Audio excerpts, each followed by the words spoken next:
Good afternoon, and thank you for joining us. I know that many of us are pretty tired and weary and bleary-eyed after a long night watching TV and the election results. But unfortunately, coronavirus doesn't take a break, and so neither do we, as we continue to fight this pandemic that just refuses to go away. Over the last few weeks, our county has been fortunate that our tremendous testing efforts and our overall response to this pandemic has kept us in the red tier, or the second tier on the state's reopening system. All along the way, though, we've been warning that our hold on that tier was very tenuous and that we needed to remember that the virus is still out there and that we couldn't relax our vigilance against it. Unfortunately, we're not looking good in our efforts to remain in the red tier. In fact, the trend in our numbers is that we're headed in the opposite direction and moving over towards the purple tier. Whether we get placed in that purple tier depends on each and every one of us. Our experts are crunching the numbers, and we'll be working with the state to avoid the purple tier if we possibly can. But the truth is that people are tired of this pandemic, and unfortunately they're letting down their guard. They're not wearing their masks, they're not maintaining the social distancing, and all the other things we've been talking about for these last 8 months. Frankly, we need to do better. We need to do a lot better, and we can do better. And to that end, I want you to know that we are expanding our robust testing efforts even further to test more people to prevent them from spreading the virus even further. As the holiday season gets closer, we know people want to spend more time together, especially indoors with their families. Again, we urge you to avoid large gatherings. But if you believe you've come in contact with someone with COVID-19, please get tested. This week we'll be opening up a new testing site in Imperial Beach in my district, which has been hard hit by the COVID-19 virus. This is replacing a site at Mar Vista High School. It's a very close by to Mar Vista High School. It's a walk-in testing site that will open Monday at the Imperial Beach Sports Park Recreation Center at 425 Imperial Beach Boulevard. The site will operate Monday through Friday from 8:30 a.m. to 3:30 p.m. We also have 2 more sites in the North County area coming online very soon, and we'll be having another site that Supervisor Fletcher will talk about in his comments. Dr. Wooten's going to get into more details about the purple tier and what it means for all of us, especially businesses and schools. With that, we'll move on to our updates from Supervisor Fletcher, followed by Dr. Wooten.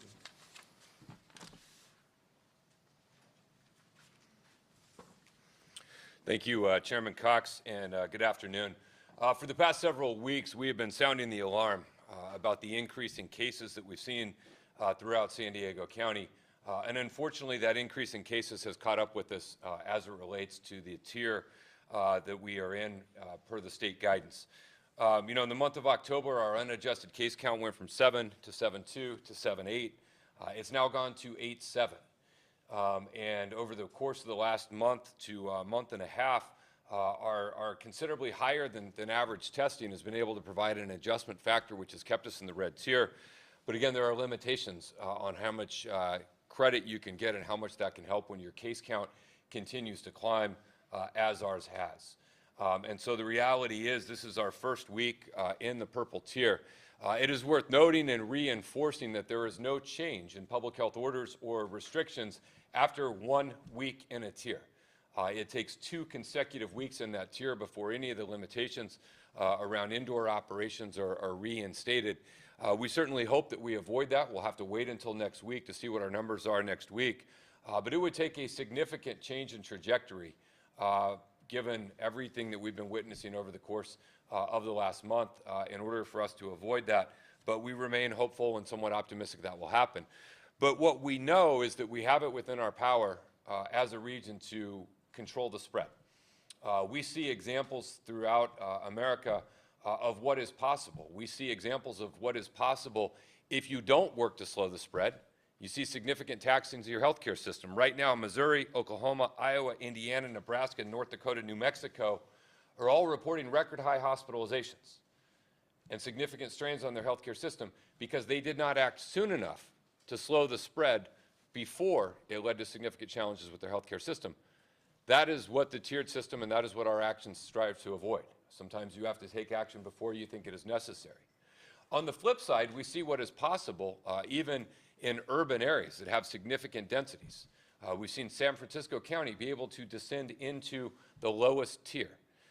Again, heavy population, heavy concentrations, but they have been able to do it. So we know what is possible if we truly commit ourselves. We also know what is possible if we don't take the appropriate action at the appropriate time. And so we will continue to work. Our testing folks will continue to do incredible work, leaders in the state in increasing testing, and we will continue to strive to reinforce with everyone out there the things that we need to do in order to slow the spread. In addition to increase in case count, I'll show you in the slides in a minute, a slight uptick in increase in our percentage of positivity and a slight uptick in our health equity metric. We need all of those numbers to be trending down. Once they trend down and we get in a comfortable level, then perhaps we could live with the plateau or a maintenance. But right now, the overall trends are not good for us, and that is what has precipitated us making the first week into the purple tier. But again, to reinforce, there's no change in restrictions or public health orders after 1 week in purple. It takes a second week, and we will not know that until this time next week. So we will continue to work to do everything. But our message, again, is clear. We have it within our power to slow the spread, lower the case counts. That not only fights to save lives, but that fights to help our economic recovery, and we certainly want to strive towards that end. I do want to mention, as Supervisor Cox mentioned, our T3 strategy, test, tracing, and treatment has been foundational and cornerstone to what we're doing. We are doing an incredible job at increasing our testing. We're going to continue to strive to do that. Today we're opening a new free walk-in, no appointment testing site in the city of Lemon Grove. This will be at the Lemon Grove Community Center, located at 3135 School Lane. It's open 7 days a week from 8:30 a.m. to 5:30 p.m. and has the capacity to do 500 tests per day. This site makes 56 total sites located throughout San Diego County that are available for anyone 6 months or older to get tested free of charge. And we are working very, very hard to ensure that testing is available for every San Diegan who would like to get a test. If you'd like more information on those, you can call 211 or visit their website, 211sandiego.org, or you can go and be linked to it from the county's website at coronavirus-sd.com. With that, let's jump into our weekly charts here. Again, you see our 7-day average of testing is incredibly strong, over 12,000 tests average per day. Percentage of positive up slightly there at 3%. Total tests we are pushing, and perhaps by tomorrow will be more than 1.5 million tests reported. Contact tracing, case investigation, and treatment efforts all remain very strong. Today we're reporting a new total of 404 positive cases. Again, this is only 3% percentage of positive as we advance to the next chart there. Oh, there you see testing turnaround times remain very strong. Again, that's an important component of testing. We'll go next to our cases. Yes, there you go, 404. Again, 3% percentage of positive. You see there the purple line, you see that trending upward. That is our percentage of positive on a 14-day period. That is a number we would like to see coming down. We had seen it come down previously. And again, we're seeing an increase in cases. And so that's having an impact on our percentage of positive, and it's having an impact on our tier. And so these are all numbers that we want to keep an eye on as we move forward. But there again, you see the totals for where we are now. Daily hospital census, you'll see an uptick here, and I just want to point out the asterisk that is there. Starting 10/31, COVID hospitalization census numbers, the federal government aligned. Previously, if you'd been in the hospital for COVID beyond 10 days, you weren't counted as a COVID patient. CDC and the federal government changed that, and so part of the increase that we've seen there is attributed to that change as it relates to COVID patients.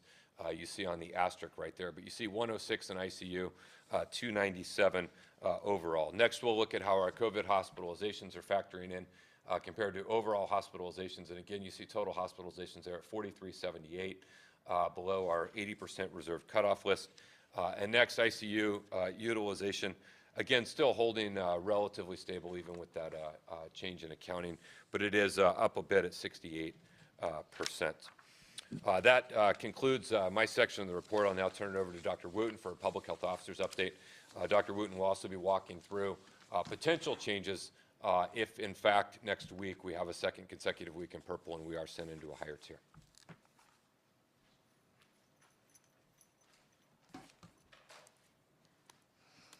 Welcome, everyone, to today's briefing, and thank you so much, Supervisor Fletcher. So our local COVID-19 cases continue to increase, and as today, our count is 58,106 cases, which is 404 more cases than yesterday.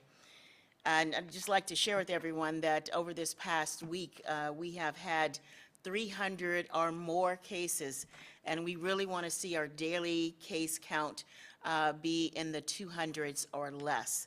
So we are counting on the public to practice these best practices strategies to help decrease these numbers. Now, the age range for our cases remains unchanged from 0 to 102 years of age. And the age group, 20 to 49 years of age, remains at 58%, which makes up the largest proportion of our total number of cases, from 20 to 49 years of age. 29,762, or 51% of our cases, are female. 28,193, or 49%, are male, and we have 154 individuals for which we have no gender information identified. 3,983, or 7% of all of our cases, have been hospitalized.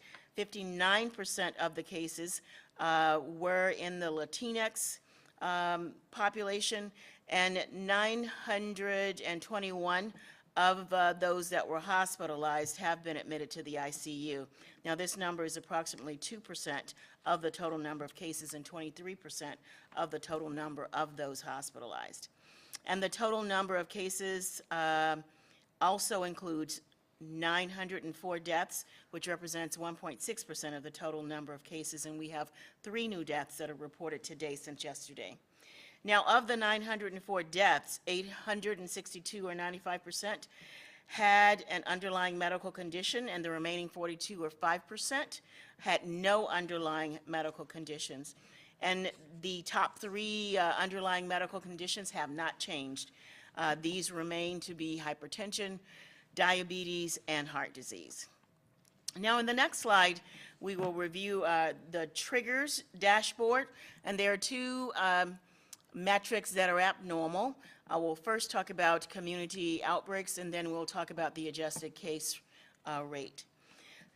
Today, we are reporting 25 total community outbreaks for the past 7 days, from October 28th to November 3rd. Next slide. This represents a total of 102 cases. In the next slide, there were 7 additional outbreaks reported for yesterday, which includes the list that is here. 3 are in restaurants/bars, 2 in 2 different businesses, 1 in a grocery store, and 1 in the healthcare setting. Now, moving to the next metric, which is related to case rates. This is explained in the Blueprint for a Safer Economy, which is the tier framework that Supervisor Fletcher alluded to. And this has the metrics and thresholds that the state is holding each county to. Again, the system is based on the levels of disease transmission by first widespread, which is the purple tier, substantial, which is the red tier, moderate, orange tier, and minimal is the yellow tier. As of today, in the next slide, Wednesday, November 4th, San Diego County remains in Tier 2. We will not officially move to another tier without being in that tier for 2 weeks. So this week, our numbers reflect Tier 1 status, but we are still technically in Tier 2. So the county's COVID-19 unadjusted case rate for the week of October 18th through the 24th of October increased dramatically from 7.4 to 8.7 per 100,000 residents. So again, this is Tier 1 or purple tier status. The adjusted case rate is now 7.4, and it increased last week from 6.5, which was in the red tier. So with the adjustment, which is related to our testing rate, this places us still in the purple tier at 7.4. But we need to be in this status for 2 weeks before officially transitioning to that tier. The health equity positivity rate increased by 0.2 of a point from 5.1 to 5.3. And then based on the results just shared, specifically the case rate, San Diego County's data, as I stated, is technically in Tier 1 or the purple tier for this week, but we are still being maintained by the state in the red tier until we have a second purple tier status. If our case rate continues to increase for the second week, San Diego County would officially move to the purple tier with specific restrictions imposed. Now, if the trend continues, as you see in this slide, it means that there would be more restrictions of activities across various sectors. Currently, being in the red tier with more sectors open, but we would move into the purple tier if next week we also have the numbers that support that. And this would result in restrictions, as you see here on the right side of the slide. People would be asking to work from home, and outdoor dining, these are just two examples, would be imposed. So many of you might be curious, in addition to the examples I've just shown here, what else would happen if we moved to the purple tier? In the next slide, specifically, what this slide shows is on the right side, Tier 2 activities. So those activities would change to what you see on the left side of the slide that would be allowable under Tier 1 or the purple tier. So we would go from 50% indoor retail to 25% indoor retail, from 50% indoor and reduced capacity for food courts to 25% indoor at shopping centers with no food court utilization. And restaurants would go from 25% capacity indoors to outdoor capacity only, and that would be the same for places of worship, movie theaters. They would go from 25% to outdoor only. And then lastly, for K through 12, distance learning would be only allowed unless the schools had already opened. So if schools are already open for in-person instruction, that could continue. But no new schools could open for in-person learning. In this next slide, this is basically gives you the full list of activities of what would be allowed in the purple tier if we did indeed move to Tier 1. Next slide. So, as I remind the public every week, the following simple preventive measures are evidence-based and have been proven to be successful to help slow the spread of COVID-19 until a vaccine is available. These include washing your hands and maintaining good hygiene, keeping 6 feet apart from others, wearing a facial covering, avoiding large crowds, groups, and parties. And really, it's important to stay home if you have symptoms. Now, I also want to say that we are commonly asked if there is a specific sector responsible for the increases in our number of cases. As stated previously, there are no specific groups that are responsible for our increased number of cases. COVID-19 is pervasive throughout the entire county, but I do want to call attention to 2 groups to share with you. Again, these are not the main cause and actually make up a small, one of them makes up a small percentage. But I'd first like to just bring attention to the young adult population, ages 20 to 49 years of age. This population is not seen, and we get pictures and photos of individuals at parties not wearing their facial coverings and not social distancing. Also, the worksite was a source of potential exposure in this week's COVID-19 watch, with 29.6% increase in reported cases in this sector from September with 1,997 cases to October with 2,589 cases. And for employers, I want to bring attention to CDC's employee playbook. We have sent this out to employers through our employee or business sector in previous months, but we want to make sure that people revisit this because it has great information to help prevent the spread of COVID-19 in the work site. So as I close, I would like to remind everyone that the state's assessment that places us in one tier or another is the result of, is not the result of the state's assessment, but it actually is the result of our individual actions and collective behaviors. That, and this is what assigns us to the various sectors. So only with your help can we implement the expressed preventive strategies to decrease the case rates and testing positivity to ensure that we stay in a less restrictive tier.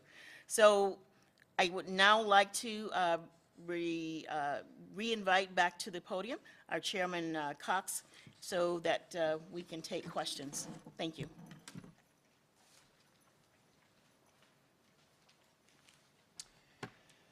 Okay, we'll go to the first question. Our first question is from Artie Ojeda with NBC7.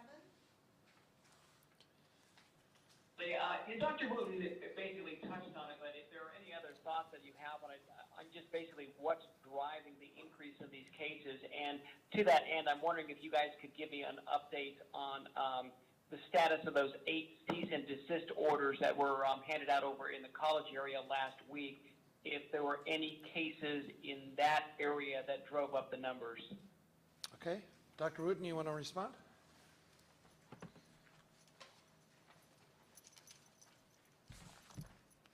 I think there were 2 questions from the information you asked, Artie. The first is there any specific entity that's driving things up? And as I stated in my comments, there's no specific entity, no specific sector. I called out 2 situations, the young adults not wearing facial coverings and not adhering to social distancing, and then I share with you what's happening in work sites. But none of those are the main factors. It really is across the board because people are returning to their usual daily activities and probably not paying attention to those best practices. That is why we are seeing an increase in numbers. And I'll ask Gary Johnston to come to the mic to talk about the cease and desist orders. Thank you, Dr. Wooten. Yes, our county's safe compliance reopening team did get some intelligence or some information concerning some possible large-scale gatherings at multiple universities. As a result of that, the county, by, with, and through other jurisdictions, to include the universities, drafted and served cease and desist orders to certain entities to try to get ahead of this and prevent these type of gatherings taking place and not have a repeat of what we had previously in the way of an outbreak. Those letters seem to do the trick. That combined with some more surveillance by local law enforcement and other officials, those gatherings seem to not take place to the extent that we thought they would.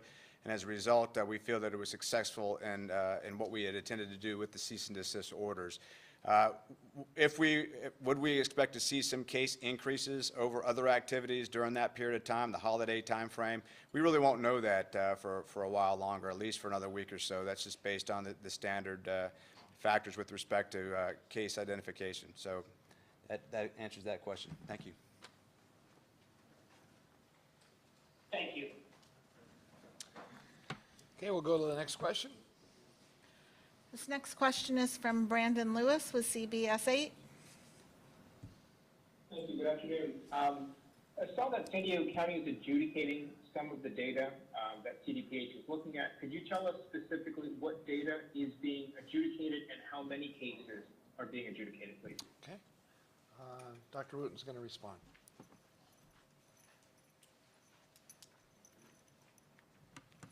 I just want to clarify, probably several months ago, we submitted an adjudication intent specifically focused on our testing numbers. And that we have continuously worked on that, and we ensure that every week that we are getting credit for the correct test. Now, with us going potentially, with the numbers that were released today, which has us placed in the purple tier, we submit an intent for adjudication so that we can look at if there are factors, and we know that we have increased cases, and that is indeed the real reason why we are in purple. But we submitted that so that we can look at other factors that might be contributing and help reduce us from purple to red. So that's what we're doing. So this is different than I think 2 weeks ago when we had the inmates that were incorrectly Yes. counted in terms Yeah, of that specific adjudication appeal was resolved. So this is a Thank you, whole, Dr. Wooten. yeah, you're welcome. Thank you. We have one last call-in question. This question is from Paul Sisson with the San Diego Union Tribune. Thank you. I wanted to dig in a little more on the adjudication issue first, and then I had another question as well. So you're saying that this week's request for adjudication is kind of pro forma, and there's no specific issue with not getting credit for testing or inmates being included. There's no specific issue that you've included in your request for adjudication this week. It's just kind of a general, we want to look at everything kind of request. I'm a little confused. Okay, Dr. Wooten? Well, Paul, we don't want you to be confused. Typically, when we submit an adjudication intent, if we are in purple, we are going to submit that intent, and then we will look, it gives us an opportunity, because if you don't submit it, you have no basis to make any argument. So we do that so that if there are issues that have contributed to our being assigned to purple, we can look at those issues and submit an adjudication packet to the state. So that just happened last night at 5:30 p.m. when we submitted this specific adjudication intent for our being in the purple tier. The previous adjudication intents or appeal requests was related to testing, and that was the last question that I just answered. It was as a result of specific tests that should not have been included in our total numbers of tests. We removed those because they were inmates, and that is the state's rule that they would not include federal or state inmate cases. Does that make things more clear for you? I think so, thank you. And I also wanted to ask about enforcement. You know, we saw a more aggressive stance, as you've noted, on Friday with the county getting out ahead and issuing cease and desist orders based on parties that hadn't happened yet. And now we have a situation where perhaps next week we might be falling to the purple tier, and suddenly we'll have a lot of different businesses that are currently allowed to operate indoors, you know, I think over the space of like 3 days, having to move back outdoors again or shut down. You know, there have been a lot of public statements in the last month or so that a lot of businesses aren't really willing to do that, and they're planning maybe not to. And so I wonder, do you have an enforcement plan that would go business to business or something and force people to move back outdoors? How would that work if this did come to pass? We would do exactly what we're doing now, Paul. We would work the process. And as we are made aware of issues, We address them, we conduct the investigation, just as we were made aware that these parties were happening potentially this past weekend, because we saw actual flyers. So as we become aware of situations, we will work the process and do our due diligence to educate and to give notice to ensure that businesses, sectors, restaurants, or whomever is following the guidelines. Thank you. Thank you. So you would say basically that this would be kind of on a complaint basis with businesses that continue to operate indoors when they're no longer allowed to. If you've got a complaint, you would investigate. Well, our compliance program is a complaint-based program, so we will continue with that process. Thank you. Dr. Wooten, this first text question is from Claire Tragesser with KPBS. She's asking about the tier assessment. You mentioned that other counties are improving in their tier assessment of the state. Why do you think other counties are improving and San Diego is not? Well, actually, I didn't say that. You can see from the state's report on their website, it shows what counties are improving, and some counties are not improving. It might depend on various factors, the size of the county, the testing volume that the counties are performing. So it's multivariant. It could depend on many things. Thank you, Dr. Wooten.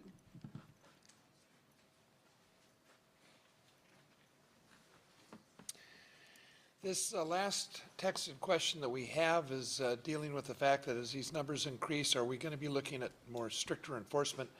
And Nathan Fletcher is going to respond to that question. This one is from Laura Acevedo with ABC 10 News.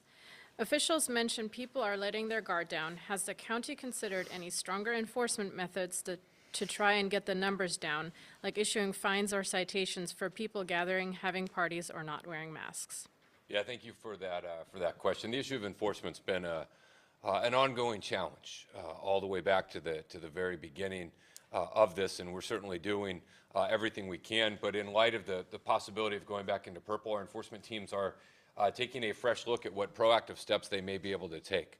While we think the overwhelming majority of the public is doing everything right, and certainly the overwhelming majority of our businesses and schools are also doing everything right, we want to make sure that we're in the strongest position to step in for those flagrant violators and those blatant violators so that we can try and stop potential super spreading events, so that we can try and have widespread enforcement. So we're going to continue to work with each of the 18 jurisdictions in San Diego County who have the enforcement authority in their jurisdiction. We'll continue to work with regional law enforcement leaders, and we also will continue to look at what our existing compliance-based teams might be able to do. As was just previously mentioned, we saw some success on some early interventions around cease and desist orders and public health orders, and there could be the potential for more of that in the future. Again, the aim is in no way to be punitive. The aim is that the entire county can benefit from lowering case counts and lowering spread, and that there's a level playing field for everyone in terms of following the public health orders. Again, it's what we have to do as a county to get our numbers down and to continue to advance. So we'll look for every opportunity and way we can do that.